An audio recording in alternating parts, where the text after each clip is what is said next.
நீங்கள் பார்த்து கொண்டிருப்பது நியூஸ் 20D தமிழ் உண்மை செய்திகள்.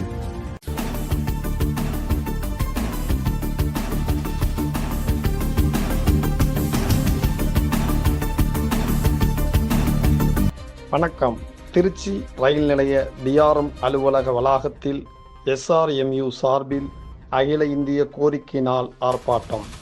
SRMU TPJ திருச்சி கோட்டம் அகில இந்திய கோரிக்கை நாள் மாபெரும் ஆர்ப்பாட்டம் டிஆர்எம் அலுவலக வளாகத்தில் SRMU பேரியக்கத்தின் துணை பொதுச் செயலாளர் திரு வீரசேகரன் அவர்கள் தலைமையில் நடைபெற்றது.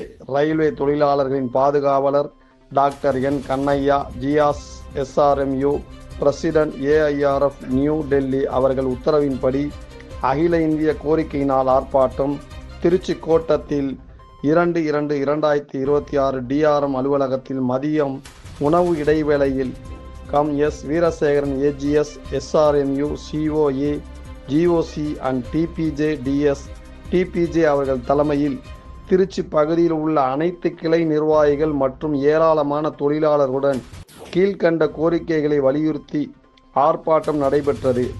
8வது சம்பள கமிஷன் பணிகளை விரைவுபடுத்து. 8வது சம்பள கமிஷன் பரிந்துரைகளை வெளியிடும் வரை 1/1/2026 முதல் இடைக்கால நிவாரணம் வழங்கிடு. அனைத்து கேட்டகிரிகளிலும் உள்ள 2.5 லட்சம் காலி பணியிடங்களை உடனடியாக நிரப்பிடு. ஆட்குறைப்பு, அவுட் சோர்சிங், தனியார்மய முயற்சிகளை கைவிடு. 1/1/2023 முதல் அனைத்து கேட்டகிரிகளுக்கும் CRC பதவி உயர்வு வழங்கிடு.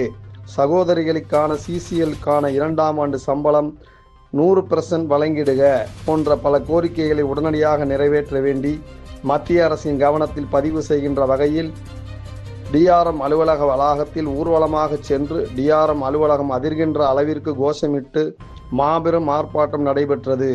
ஆர்ப்பாட்டத்திற்கு இன்ஜினியர் சோமசுந்தரம் கோட்ட பொருளாளர் அவர்கள் முன்னிலை வகித்தார்கள்.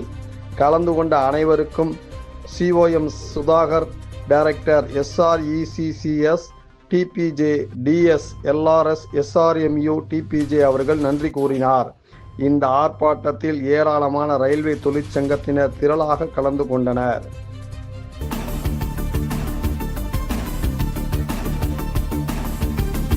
நியூஸ் 20D தமிழ் செய்திகளுக்காக திருச்சி செய்தியாளர் பஷீர். உண்மை செய்திகளை உடனுக்குடன் தெரிந்து கொள்ள நியூஸ் 20D தமிழ் செய்திகளை சப்ஸ்கிரைப் செய்யவும்.